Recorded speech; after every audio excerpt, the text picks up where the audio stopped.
ACCJ Person of the Year Award was launched in 1996 to recognize individuals who've made a significant contribution to enhancing the U.S. Japan economic relationship. Past recipients of the Person of the Year Award include United States Vice President and Ambassador to Japan, Walter Mondale, the Honorable Howard Baker, Professor Heizo Takenaka, Toyota Motor Corporation Chairman Fujio Cho, and many others. As you can tell, this is really an elite group of people, to say the least. So it's against this backdrop that I'd like to call to the stage ACCJ 2014-2015 President, Ms. Jay Ponazeki, to introduce this year's recipient. Ms. Ponazeki.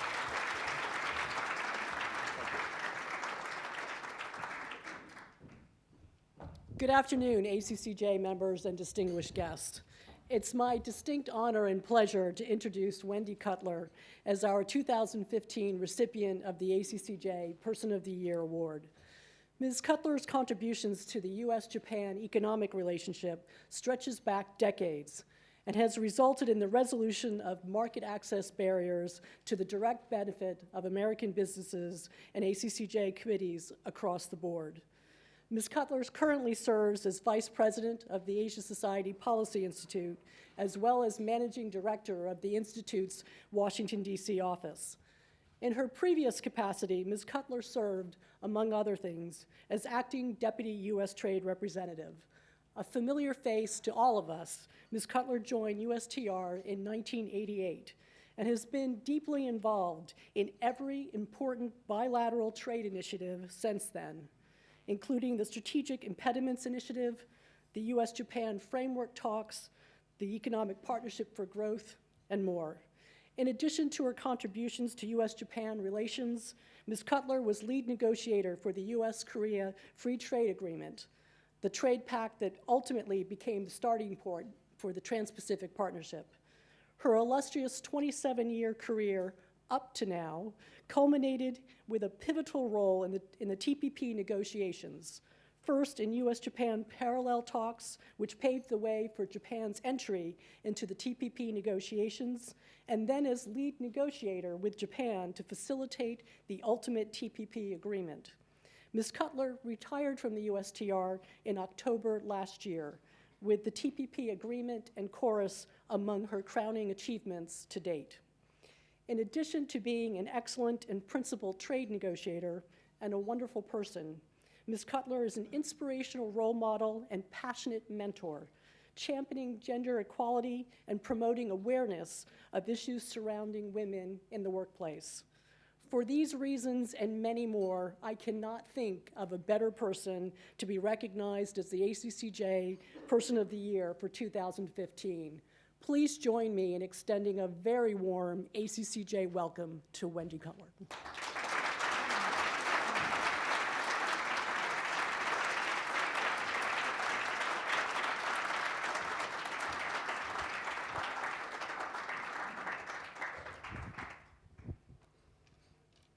Well, thank you very much for that kind introduction, Jay. I noted that in the opening introduction, there was a mention of an idea box that if you had thoughts on today's program, you should go on the web and provide your ideas. If you have different views on who should have received the award this year, keep them to yourself. It's really great to be here and to see so many old friends and colleagues, particularly when I think of my first meetings with the ACCJ. During those days, tensions were high on trade issues. Administration after administration couldn't seem to get things right, and the ACCJ members weren't shy about telling us that. And so I come here today, and I'm so honored to accept this award, and it means more to me than many in the room can imagine. And it means even more when I read and we heard about some of the past people who've received the awards, including ambassadors to Japan from the United States, Japanese politicians, CEOs, and others. I also listened to in the introduction on all of my accomplishments, but they really don't tell the full story. To be clear, these accomplishments were a result of teamwork, both within USTR, and if I'm correct, I have three former USTR colleagues here, Charles Lake, Amy Jackson, and Byron Siegel. Oh, sorry. And other government agencies and embassy officials, and today we're honored to have Jessica Webster, Dan, and I think I saw Jonathan Allen here, part of her team, as well as others. I'm not sure that I was as skillful or as talented as people have suggested. Sometimes I think I just was the one who outlasted everyone at USTR. And being a team effort really also extends to my colleagues from the Japanese government, and I'm very touched that some of them have taken the time today to show up and to join us. Ambassador Oe was in Washington last week. He's here right now. During the event in Washington, he said 2 or 3 times, "I agree 100% with Wendy Cutler with what she just said." And what I said to the audience was, why didn't he ever say that during the negotiation? But I see others that are here as well, and so thank you very much for coming. I do want to say just a brief word about someone who's not here, and that is Ira Wolf. Many of you probably don't know, but he was largely responsible for getting me into the Japan world. I started working with him when he served in Tokyo for Motorola. Then he came to USTR and he brought me on as his deputy. He was my mentor. He kept my spirits up during tough negotiations. And starting last spring, he urged me to leave USTR. Ira must have had one of these something attached to his mobile phone, which gave him news flashes about what was going on in Japan trade, because he would get news flashes that Cutler's, returning to Tokyo to talk about autos. And he would forward me the message, and he would send me the title. The subject line would be, "Quit now, you need a new career." And he urged me to reinvent myself and find another job soon. As we all know, he touched many of us, and he had many jobs that involved many of us. And so, Ira, we thank you, and we miss you here today. Let me now then get to some substance, and I'm going to be pretty quick, but I wanted to touch on 4 topics today, but I'm going to do this all in 10 minutes, so don't worry. One is just offer some observations on how trade and trade policy have changed. 2, about how our trade relationship with Japan has changed and the reasons for the change. 3, how TPP fits into this equation. And 4, how I see our trade relationship evolving going forward. Now, I joined USTR in 1988, and as mentioned, I left last October. Now, TPP was concluded on a Monday in Atlanta. I left USTR that Friday. Some people said my timing was very good, and we'll get to that later in my speech maybe.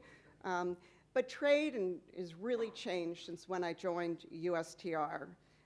First of all, it encompasses many, many more issues. When I first started working on trade, we focused mainly on what we call border measures, tariffs, import licensing, customs issues. But now when people think of trade, and maybe this is one of the reasons it's become so controversial, it includes issues like labor, like the environment, behind the border regulations, and digital trade. There are also many, many more players in trade. When I started at USTR, and this is hard to believe, there were 4 countries that largely dictated the outcomes in the WTO and the GATT. They were the U.S., Japan, the EU, and Canada. And now when we think of trade, we think of the BRICS, China, India, Brazil, and others, but there are many, many others involved in trade, and all of this has made reaching a consensus very difficult in the WTO. Third, there are more and more stakeholders, which in the old days, there were largely business and labor, and now we're dealing with civil society and NGOs. We're dealing with women's groups, church groups, et cetera. And as a result, in the US, we're spending a lot more time on what we call domestic work, the domestic aspect of trade negotiations. Whether we've been effective, I think we can all debate that. But I would also note that this is really has led to kind of, with more stakeholders, more issues, has really led to a lack of support in the US for trade. It's become a lot more controversial. And that's not just limited to the United States. I mean, Japan, we've seen forces in the agriculture sector opposed to what we're doing and what we've done in TPP. We've seen protests in New Zealand and Peru and others on TPP. And we've seen countries like Malaysia for the first time having to submit the TPP agreement to their legislature. And finally, we've seen many, many more bilateral and regional deals on the trade landscape. But one of the biggest changes we've observed is the U.S. Japan trade relationship, which has moved from one from confrontation to cooperation. Now, my USTR friends will remember these days, and many of you in this room, but those trade war days went on and on. They weren't a lot of fun. We negotiated sector after sector. There was a lot of mistrust, a lot of animosity, and a lot of folks sitting across the negotiating table who did not want to be there.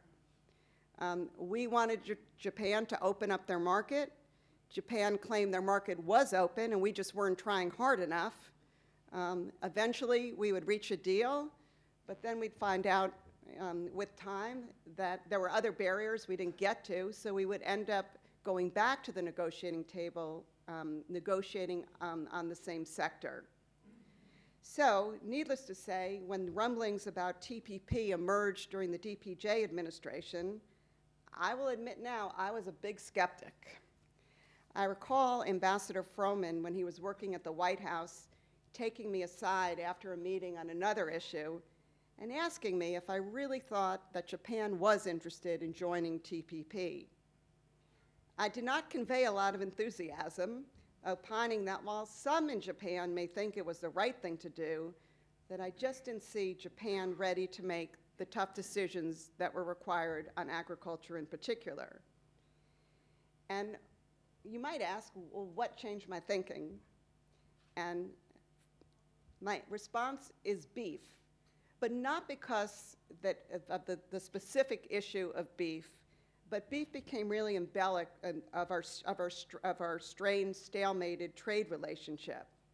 And when Japan started to figure out it was time to move on beef, to reopen their market, and then to send negotiators to the table to achieve a deal to do so, I think that really turned my thinking, and I really thought that TPP was now a possibility. And then things played out the way they did.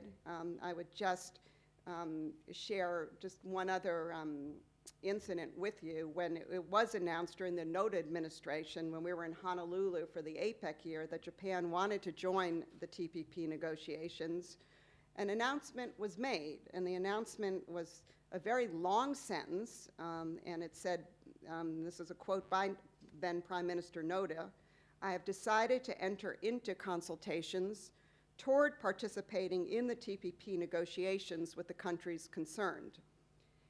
We had a really hard time in the US trying to figure out whether that meant Japan was interested or not interested.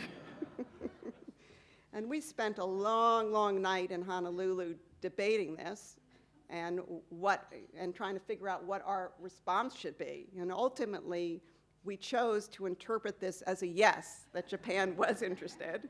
And we announced that we would start pre-consultations with Japan, which then led up to Japan joining the TPP. Japan joined in the summer of 2013. The rest is kind of history. They didn't miss a beat. For those who were worried that Japan would slow down the negotiations, that was never the case. They were extremely well prepared, our Japanese counterparts. They made important contributions to the negotiating process, and they really raised the standards of the agreement.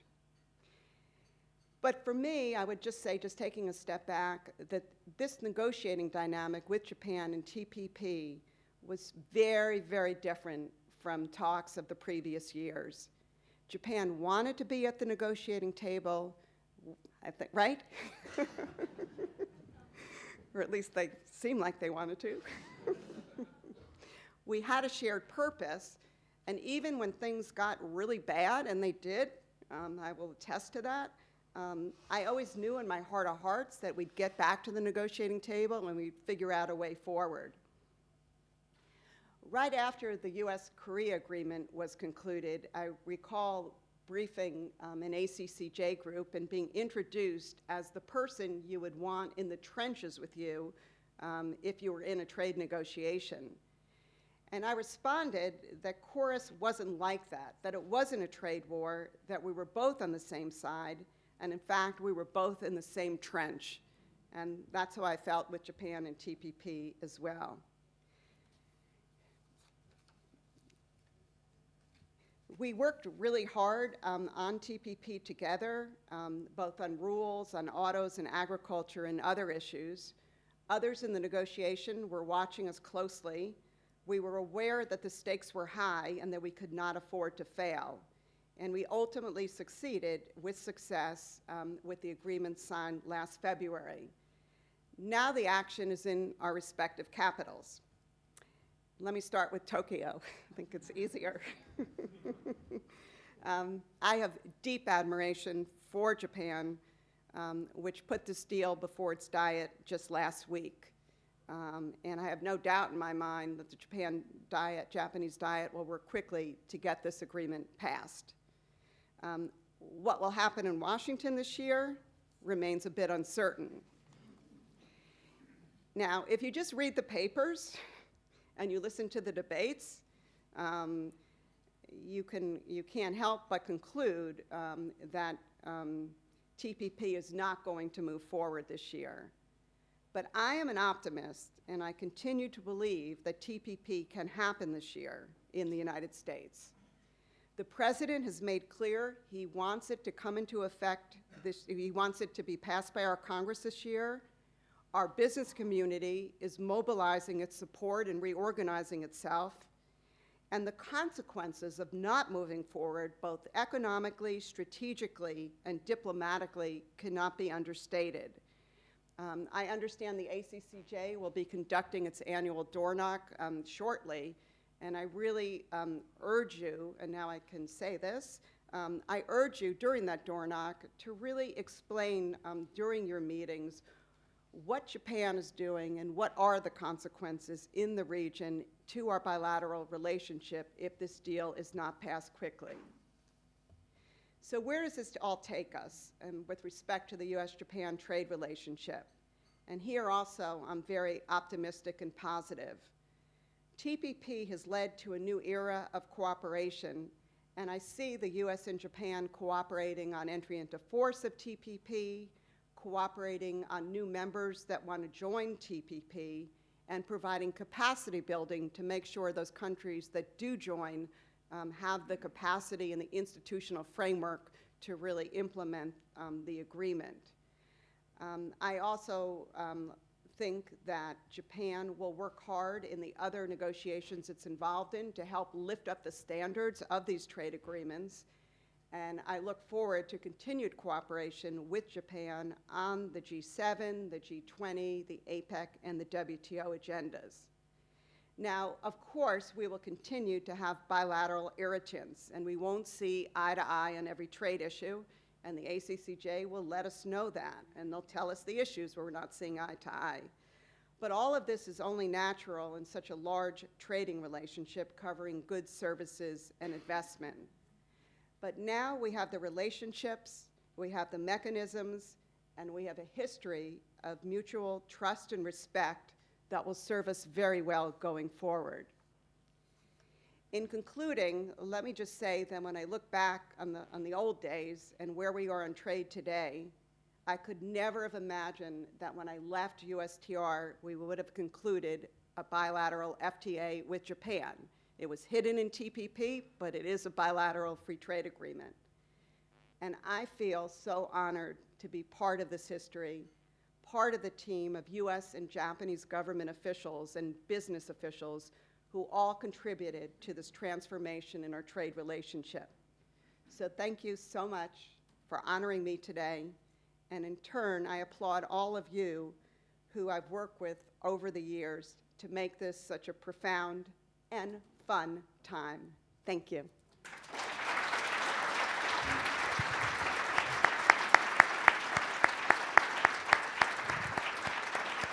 Ms. Cutler, thank you very much for that. And now we'll move into the question and answer session. Since I'm the moderator, I get to use the moderator's prerogative and actually ask a follow-up question. You had mentioned Ira Wolf's guidance to you and encouragement to reinvent yourself. Can I ask you, how are you reinventing yourself? What are your plans moving forward? Yeah. Yes, you may. You don't have to answer if you don't want to. Well, first, let me just say, yes, I am more relaxed now, and if one more person tells me how relaxed I look, I think I'm going to have to look a little busier.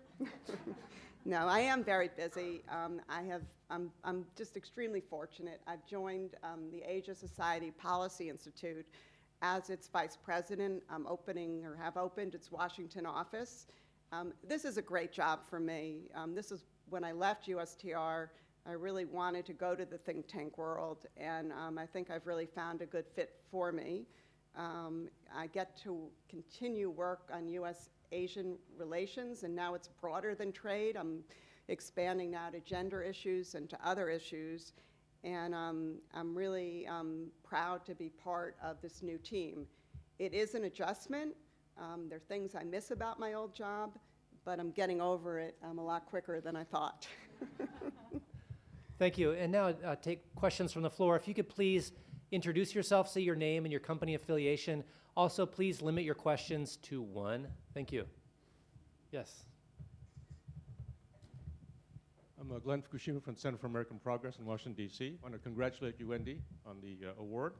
I'm very pleased to be visiting Japan at this time and to have you receive the award for two reasons. One is that you were at USTR when you joined in 1988, and we were colleagues for a couple of years. And the second is that not too many people here probably know this, but in 1996, when I was vice president of the chamber, I created this award. I actually, in 1995, was at a dinner at the Tokyo American Club, and there was a dinner honoring Wally Yonamina, the former baseball player and manager. And I thought, boy, it'd be really great for the American Chamber to have a Person of the Year award. And it was first called the Man of the Year award, as you might imagine. And Walter Mondale, who was leaving as ambassador in '96, was our first recipient. But I'm very proud that the Chamber has continued this tradition. And I think after a couple of years, we did change the name to Person of the Year from Man of the Year award.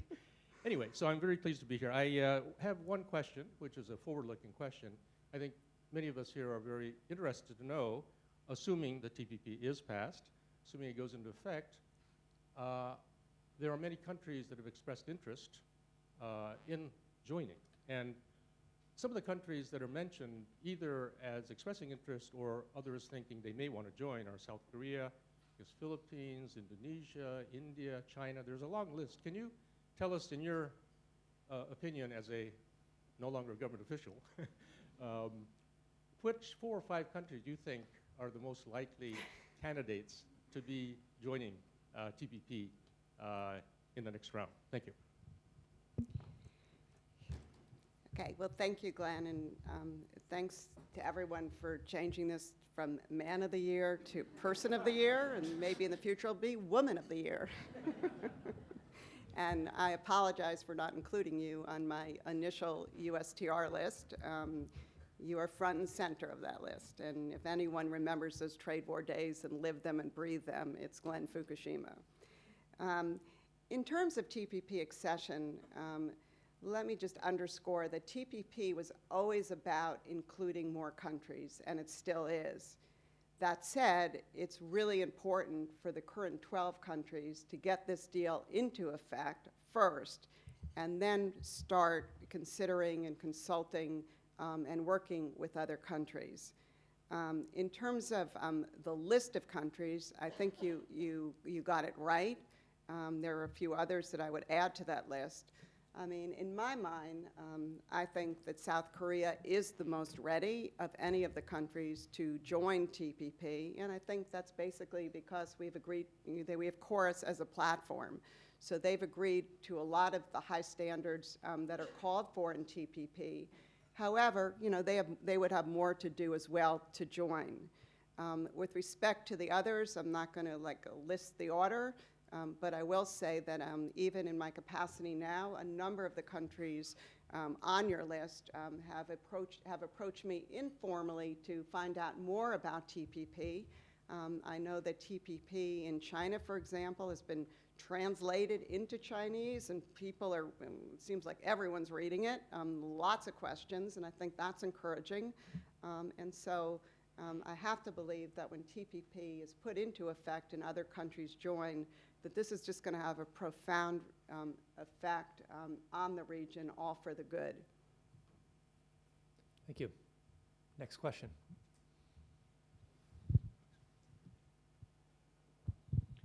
Thank you very much, Wendy, and congratulations. My name is Greg Story from Dale Carnegie Training, Japan. My question is about education for our populations back home. I think everyone in this room, by the mere fact you're here, you're an international person.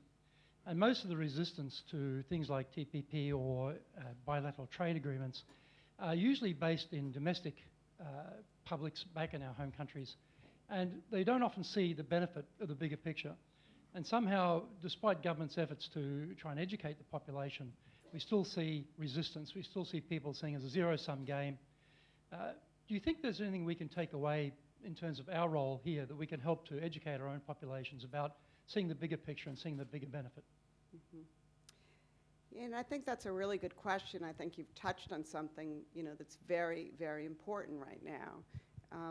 A lot of it is, as you say, explaining the bigger picture and trying to share with people how the United States is viewed in the world and how agreements and initiatives like TPP are really, you know, extremely important in that regard. But also what's really important, and this is something that's, you know, extremely challenging, is trying to show people how trade affects their everyday lives, which jobs it creates, which products it lowers the prices for, etc. And I think the more that those concrete examples can be shared, I think that they can help balance the stories of those that you know, are disadvantaged under trade and need to adjust. Thank you. Next question. Yes. Thank you. I'm Amy Jackson from Pharma. Nice to see you. I have a related question. So those of us who are living abroad have the luxury of watching the U.S. presidential election from a distance, and we can turn it off, I think, a lot more easily than you can. But I was in Washington last week, and I was really shocked to see the first question in the Republican debate on trade, and all the discussion on trade being negative and negative and more negative. So I'm wondering if you have any general comments on that, but also, as a person who dedicated her whole professional life to improving the opportunities for all of us in the audience abroad, but having even some very personal attacks on the quality of trade negotiators, which many of us in this room resent, I think. How do you feel about that? Do you have any comments? Well, being a trade negotiator, one of the things I learned early was to develop really thick skin. And so I don't personalize stuff. And so when trade negotiators these days are called incompetent, out of touch with what the United States needs and wants, et cetera, I don't bat an eye. But I have to believe, and I continue to believe, that these trade agreements are good for the country, both economically, commercially, and strategically. They keep us in the game, and other countries aren't standing still, so it's important that we're part of the game. And I think a lot of the anxieties that are being expressed have to do more with globalization than actually trade agreements. And you know, once again, trade agreements provide us the mechanism for living in the globalized world. They allow the United States to work with other like-minded countries to set the rules going forward for trade. And I think that's really, really important. With respect to the presidential election and the fact that trade seems to be a key issue, both in the Democratic and the Republican primary season, I've also learned to develop some thick skin. I've worked for administrations on both sides. I've heard previous debates, maybe not at the same temperature level as this one, but where each side were criticizing trade and trade agreements. But when whoever won and actually became president and came into the White House, they soon figured out that these trade agreements are good for us. They're an integral part of our foreign policies with other countries, and they really are in the U.S. interest. Thank you. Another question from the floor.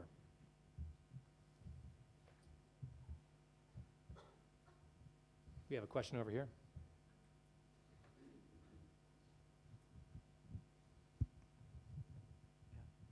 Byron Siegel, the third former USTR person to ask a question. This wasn't staged, by the way. So, congratulations, Wendy.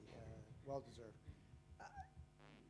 We've both been negotiators, and we've dealt with dozens and dozens of negotiations, each with a different style. What are the things that you think make you effective, and what makes a negotiator effective? And particularly in your Japanese counterparts, there's a very different kind of dynamic going on. And how would you characterize some of the more effective Japanese counterparts you've dealt with? Thank you. Okay, so now you're really going to embarrass me because my Japanese counterparts are here. And Don't have to name names. yeah, but I don't want to tell them my secrets. Look, I think a lot of look, we all negotiate every day of our lives, and I think, all negotiations involve a lot of give and take. I think being a trade negotiator for the U.S. government requires different skills, perhaps than other negotiations, or different emphasis on different skills. I like to think, and I hope my Japanese counterparts don't raise a question after my comments here, but I would like to think that as a trade negotiator, particularly in my latter years at USTR, that I was firm but fair, that I was a good listener, that I was a problem solver, and that I just didn't give up. And so, and hopefully, they would also view me as trustworthy. And so I think those are all important attributes. What do you think? I agree 100%.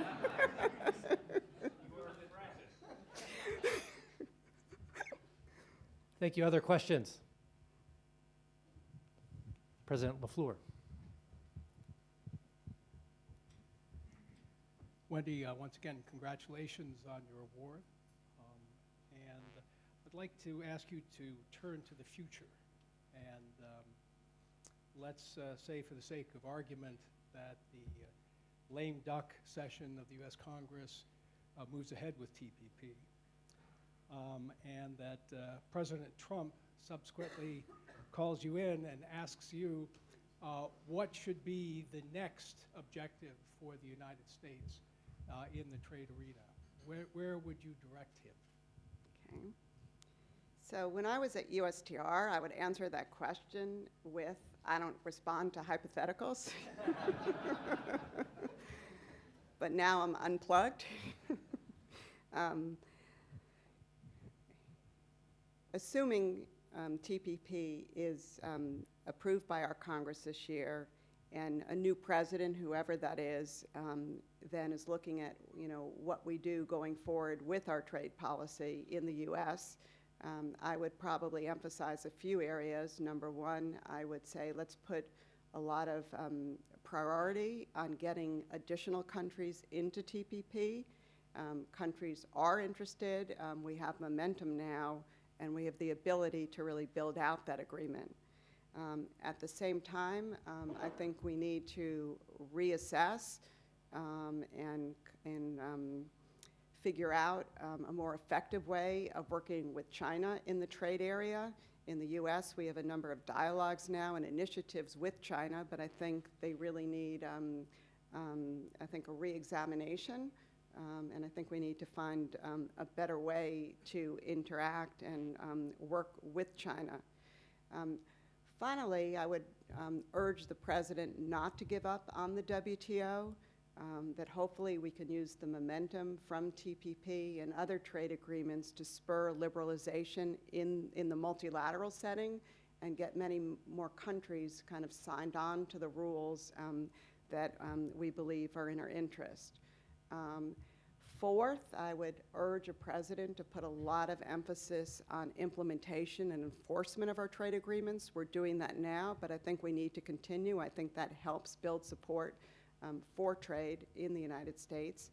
And fifth, and this comes from the fourth point, would be, I think it's really time for us to, and once again, we're doing this now, but it's really ramping up our explanation of trade and really trying to convey the benefits of trade in a much more user-friendly way. Other questions? If not, I'd like to ask another question. Okay. Last question? Last question, okay. Thank you. Make it good. I'll try. The Abe government is putting a lot of emphasis on womenomics. The ACCJ has put a lot of emphasis on women in business. You have a very unique perspective from a woman in government. In that context, what message would you share with women in the audience and beyond for how to move forward with their careers? You know, that is a good question. It's hard to answer that very succinctly as my last question, because I think that's really topic of another speech. But I do really believe there's a really untapped potential in Japan for promoting women in the workforce, both in the public and private sectors. I think that this could happen from top-down policies and commitments, but it also really requires a change in attitude in the workplace. And so that needs to come together with changes in policies and practices. And I also think that other women who succeed and are successful in their careers, whether in the United States, elsewhere in Asia, in Japan, really need to support each other, share their experiences, both their successes and their failures, offer advice, and just be there and be a listening board and help and really give back to allow other women to succeed as well in the workplace. Thank you very, very much. Bye-bye. Thank you. Wendy, can I ask you to stay on stage, and President Ponazeki, can you please?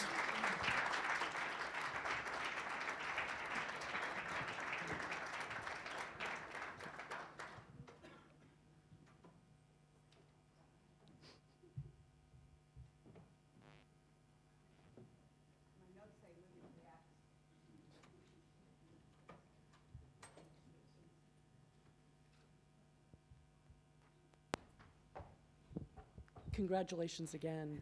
I'd like to now read the certificate, the Person of the Year award that we'll be presenting to Wendy. A grateful Board of Governors of the American Chamber of Commerce in Japan presents the Certificate of Appreciation to Ms. Wendy Cutler, Person of the Year 2015. During her nearly 3 decades with the Office of the United States Trade Representative, Wendy Cutler played a pivotal role in advancing the U.S. trade agenda with Japan and in overcoming barriers to trade. The close U.S.-Japan partnership that Ms. Cutler cultivated over the years ultimately paved the way for the successful conclusion of the Trans-Pacific Partnership negotiations last October. Among other things, Ms. Cutler developed the U.S. trade agenda in the Asia-Pacific Economic Cooperation Forum and served as the lead negotiator for the U.S.-Korea Free Trade Agreement. In addition to her accomplishments in trade, Ms. Cutler is an inspirational role model and mentor, championing gender equality and promoting awareness of issues surrounding women in the workplace and the private and public sectors.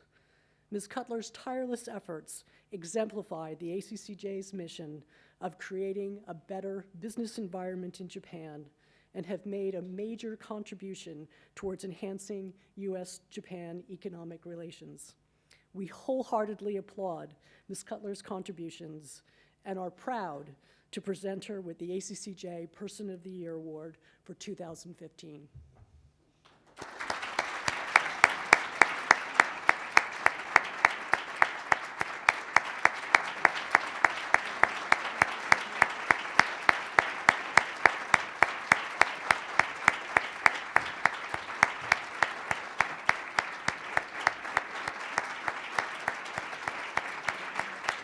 And before you step off the stage, President LaFleur, I understand we have one more thing to present to Ms. Cutler.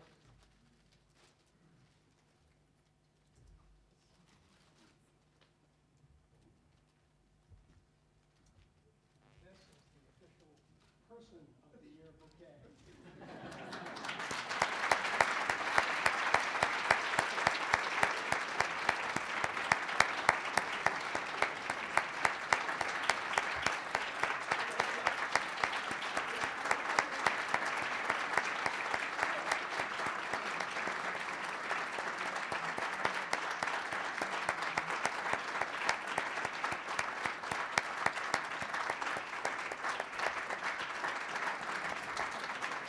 Thank you very much.